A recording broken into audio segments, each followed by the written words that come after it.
नमस्कार मेरे प्यारे साथियों। कैसे चल रही है आप सबकी पढ़ाई लिखाई।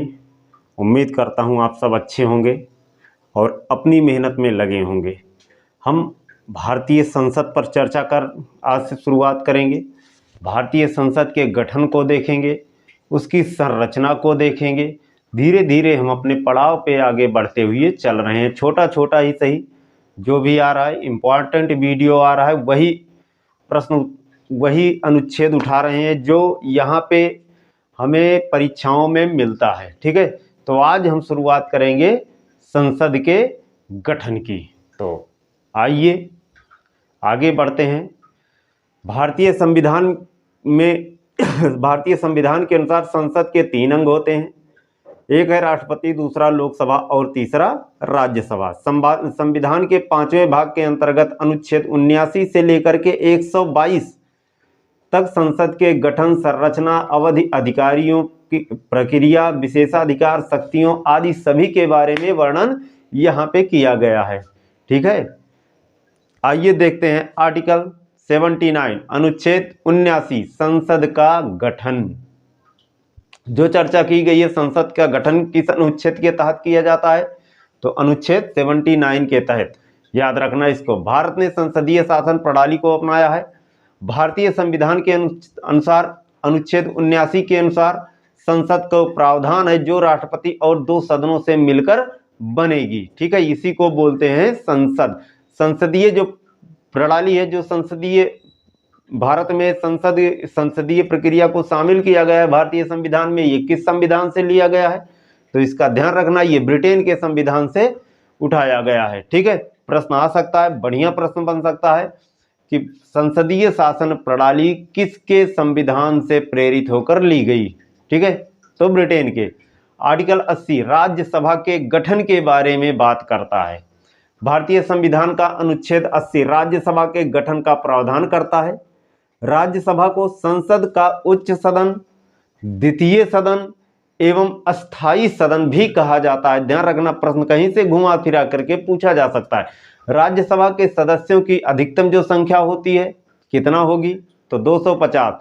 वर्तमान में भारत में कितनी सदस्य संख्या है, तो 245। इनमें से 12 सदस्य राष्ट्रपति द्वारा भी मनोनीत किए गए हैं, इसका भी विशेष ध्यान रखना। ठीक है, जो 12 सदस्य मनोनीत किए जाते हैं, ये विज्ञान, कला, समाज सेवा से संबंधित क्षेत्रों से ये चुन करके, मतलब जो इनमें निपुण होता है उसी को राष्ट्रपति उसका मनोनयन करते हैं। ठीक है, आर्टिकल 81 के अंतर्गत हम देखेंगे तो लोकसभा का गठन होता है।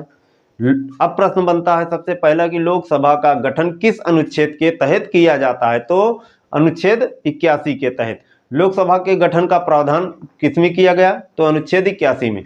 लोकसभा को संसद का निम्न सदन, प्राथमिक सदन एवं अस्थाई सदन के नाम से जाना जाता है।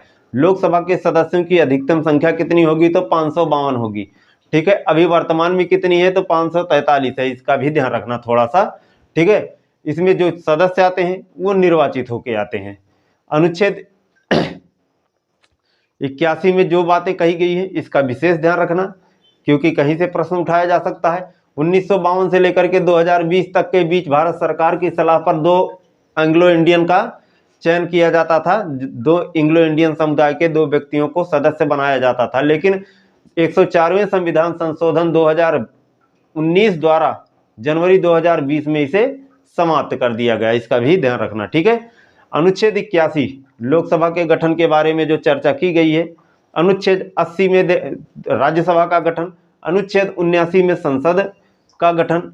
ठीक है, सारे अनुच्छेद इसी तरीके याद कर लेना, क्योंकि बहुत ज़्यादा कठिन नहीं है याद करना, याद अपने आप हो जाएंगे। अनुच्छेद 83 में कहा जाता है संसद के सदनों की अवधि क्या होगी, तो राज्यसभा का विघटन नहीं होगा, तो उसकी अवधि समाप्त नहीं होगी, किंतु उसके जो सदस्य होते हैं वो जो उसमें सदस्य नियुक्ति किए जाते हैं, वो 1/3 सदस्य प्रत्येक 2 वर्ष पर अपना इस्तीफा सौंपते जाते हैं, मतलब वो काम से निकाले जाते हैं। ठीक है, प्रत्येक 2 वर्ष पे, इसका ध्यान रखना। लोकसभा यदि पहले विघटित नहीं कर दी जाती तो अपने प्रथम अधिवेशन की तारीख से 5 वर्षों तक वह बनी रहेगी, और विघटित कर दी जाती है, राष्ट्रपति कभी भी लोकसभा का विघटन कर सकता है, इसका ध्यान रखना। ठीक है, परंतु उक्त अवधि को जब आपातकाल की घोषणा हो, जब आपातकाल लागू किया गया हो, इस समय क्या होगा, ऐसी अवधि के लिए टाइम को बढ़ा दिया जाएगा। ठीक है, संसद विधि बना करके समय को बढ़ा सकती है, और जो बढ़ाया गया समय होगा वो सिर्फ 1 वर्षों के लिए होगा। ध्यान रखना इस बात को। अनुच्छेद 84 में कहा गया संसद की सदस्यता के लिए अर्हता। कोई व्यक्ति संसद के किसी स्थान को भरने के लिए चुने जाने के लिए अर्ह तभी होगा जब वह भारत का नागरिक होगा, सबसे पहली चीज। और उसके बाद निर्वाचन आयोग द्वारा इस निमित्त प्राधिकृत किसी व्यक्ति के समक्ष तीसरी अनुसूची में इस प्रयोजन के लिए दिए गए प्रारूपों के अनुसार शपथ लेता है, प्रतिज्ञान करता है और उस पर अपने हस्ताक्षर करता है। ठीक है, दूसरी बात कही गई है वह राज्यसभा में स्थान के लिए कम से कम 30 वर्ष की आयु और लोकसभा में कम से कम 25 वर्ष की आयु पूरी होनी चाहिए। ठीक है, तीसरी बात इसमें कही गई है उसके पास ऐसी अन्य अर्हताएं हों जो संसद द्वारा बनाई गई किसी विधि द्वारा, ठीक है, उसके अधीन इस निमित्त से विहित की जाए, तो इसका भी ध्यान रखना।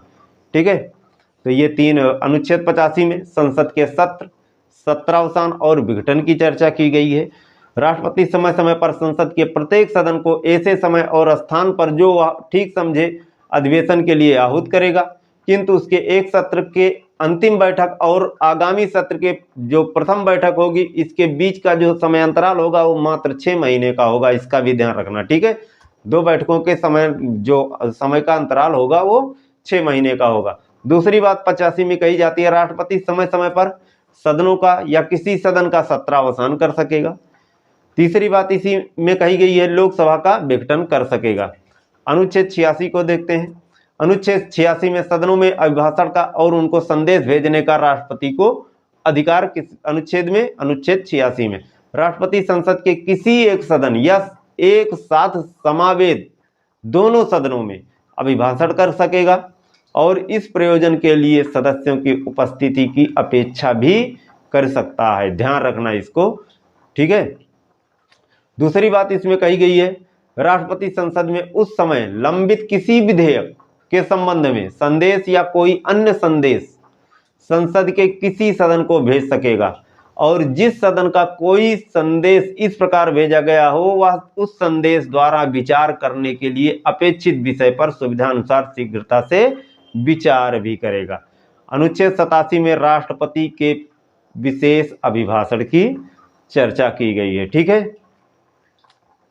तो सॉरी दोस्तों, तो आज यहीं तक, फिर कल मिलेंगे अगले वीडियो में। पढ़ते रहिए, लोगों तक वीडियो को शेयर कीजिए, बेवजह की बकवास बंद, सीधा सीधा कान में ईयरफोन लगाइए और पढ़ाई करना स्टार्ट कर दीजिए। समय ज़्यादा नहीं है, समय बहुत कम बचा है, पढ़ते रहिए। फिर मिलते हैं अगले वीडियो में। नमस्कार।